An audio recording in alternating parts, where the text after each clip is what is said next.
Well, we've got some more trade recaps to talk about. 4 trades happened over on Thursday night. I'll talk about all of these trades that saw a couple of blockbusters, including the Sharks got first-round pick from Edmonton, and Brock Nelson is the new number 2 center in Colorado. We'll get to all those trades coming up right now.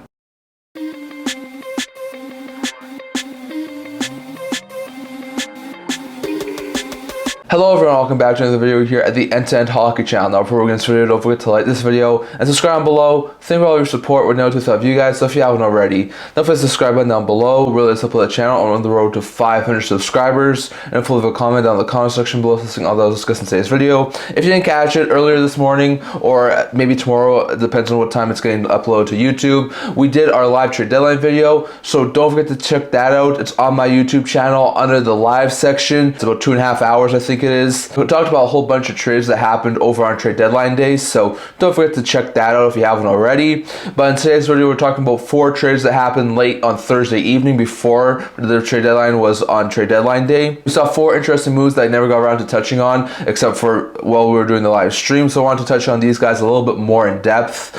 So first, we saw the Boston Bruins Minnesota Wild hook up on a trade. The trade is as follows. The Minnesota Wild acquired Justin Brazeau from the Boston Bruins in exchange for Khusnutdinov, Jakub Lauko, and a 2026 6th-round pick that's actually the Boston Bruins that they reacquire. So this is an interesting move there for all sides included. Now for the Wild, if you look at it from their side, it's a 6th-round pick. That's not an overly significant piece for the Minnesota Wild, given the fact they're trying to go for a playoff push, so not too much there. They moved off of Jakub Lauko because there was a lot of concern about him staying healthy during the stretch run in the playoffs for Minnesota. So they want someone who could play a similar style role, which is what Brazeau can do, and maybe stay a little bit healthier than Lauko has been this year. So they move off of Lauko. Khusnutdinov was a surprising one, as I do think he's still going to develop into a really solid NHLer. So I'm quite surprised to move off of him. They do get Justin Brazeau. Brazeau's 27 years old. He's a right winger. In the final year of a 2-year deal with AV of league minimum, he'll be a UFA at the end of the contract that he's on right now in the offseason.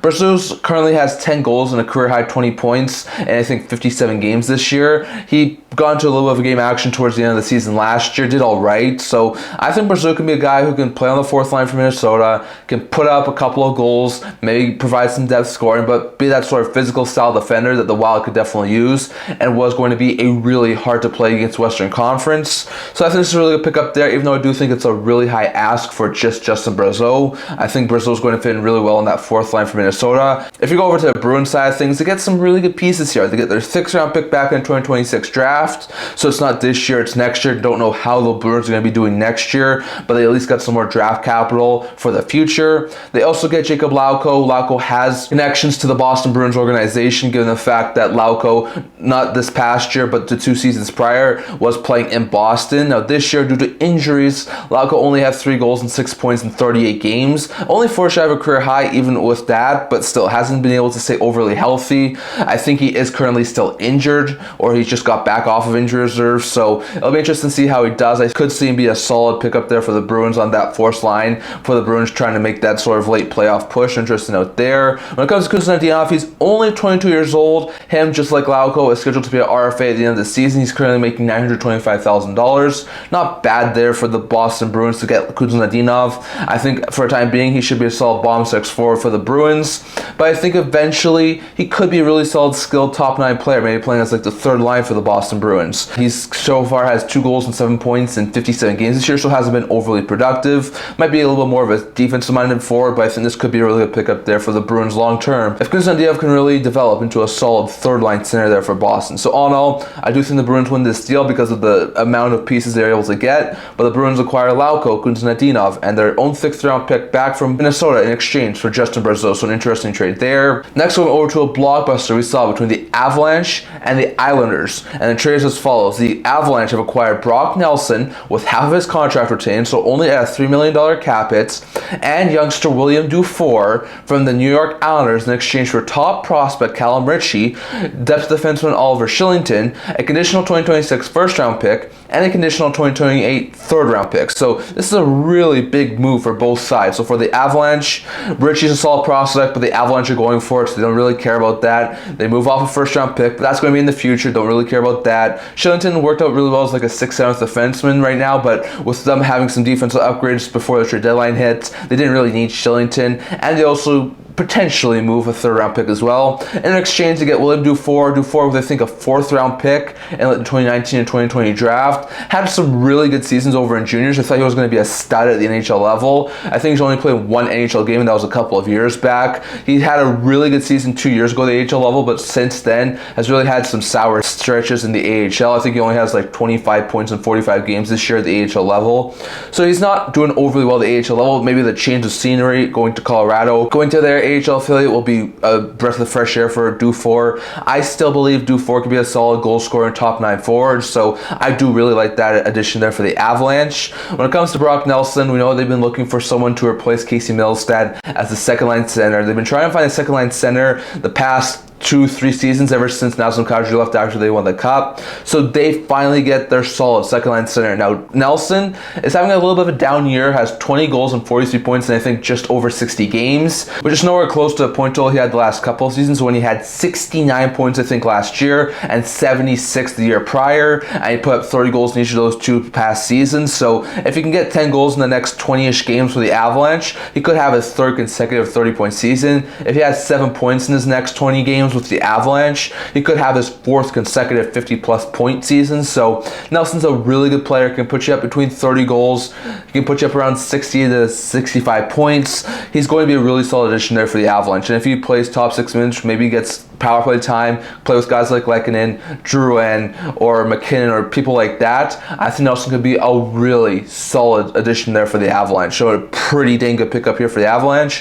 For the Islanders, you got 4 pieces here. Now Oliver Kylington, shortly after this trade, was moved off, so I won't really get into him at this point in time, but they get Callum Ritchie, who actually got into 7 NHL games this year, putting up I think it was a goal or an assist before he was sent back over to the juniors. Last year had a great season over in juniors. He was I think the 27th overall pick in the 2023 draft, so he's not too far removed from being a top level draft prospect. So he's going to shoot up the Islanders draft prospect list and be like one of their top 3 prospects in their system, along with the guy Cole Eiserman. I think Ritchie, and maybe as early as next year, but most likely 2 to 3 years down the road, is going to be a solid second or third line center there, maybe behind a guy like Matthew Barzal for that Islanders team, which I think is going to be really good there. They also get a conditional 2026 first round pick, which the condition is it's top 10 protected in 2026 first round picks. If the Avalanche pick next year is in the top 10, or if the Avalanche pick this year is in the top 10, which is very unlikely to happen, which will then mean that the Flyers pick will be transferred to 2026, which will mean that the Islanders pick will be transferred to 2027,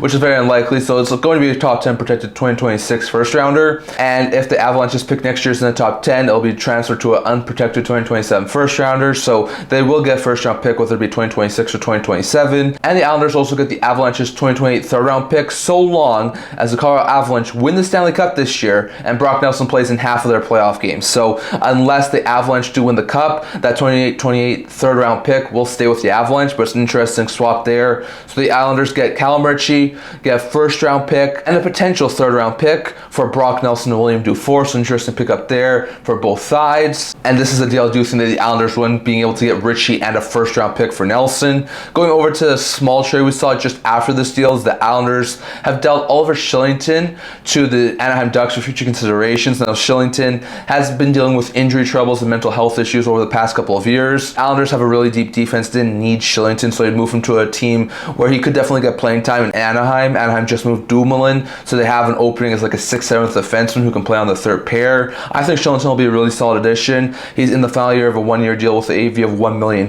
so it also frees up some cap space for the Islanders to make some more roster moves easier. And I do think in Anaheim, Kylington should be a solid third pair defenseman. So interesting note there, but after acquiring him from Colorado, the Islanders flipped Kylington to Anaheim for future considerations, a deal in which I do think Anaheim wins. And then we saw one massive, huge deal between the Edmonton Oilers and the San Jose Sharks, and the trade is as follows. The Edmonton Oilers have acquired Jake Walman from the San Jose Sharks for Carl Berglund and a 2026 first round pick. So interesting note there, this is an interesting move. Now for the Sharks side of things, beautiful piece of work there. Jake Walman was acquired along with the second round pick for future considerations in the offseason from Detroit. A really baffling move there from the Red Wings, but they got a second round pick for taking on Walman, and now they've moved it off of Walman and got a first round pick in return. So beautiful piece of work there from GM Will Greer. As much as Walman was having a career season, I don't think it was a long-term fit for San Jose. So moving him off for getting this sort of a return was really good there. Like Nelson was 7th on my trade bait list and Brazeau was 24th on my end-to-end hockey trade bait list. I didn't put Walman on my trade bait list because I thought he was very likely to not get dealt, but he does, and he winds up going to Edmonton. So Sharks get Carl Berglund. He's putting up a couple of points at the AHL level right now. He's 25-year-old center. He's in the final year of a 2-year deal with the $950,000. I think he'll be an RFA at the end of the year, so maybe he works out to eventually be a sell bomb 6 forward there for the Sharks. We'll have to wait and see, but at this point in time, he's more of an AHLer. When it comes to the first round pick, it's top 12 protected, so next year's first round pick for Edmonton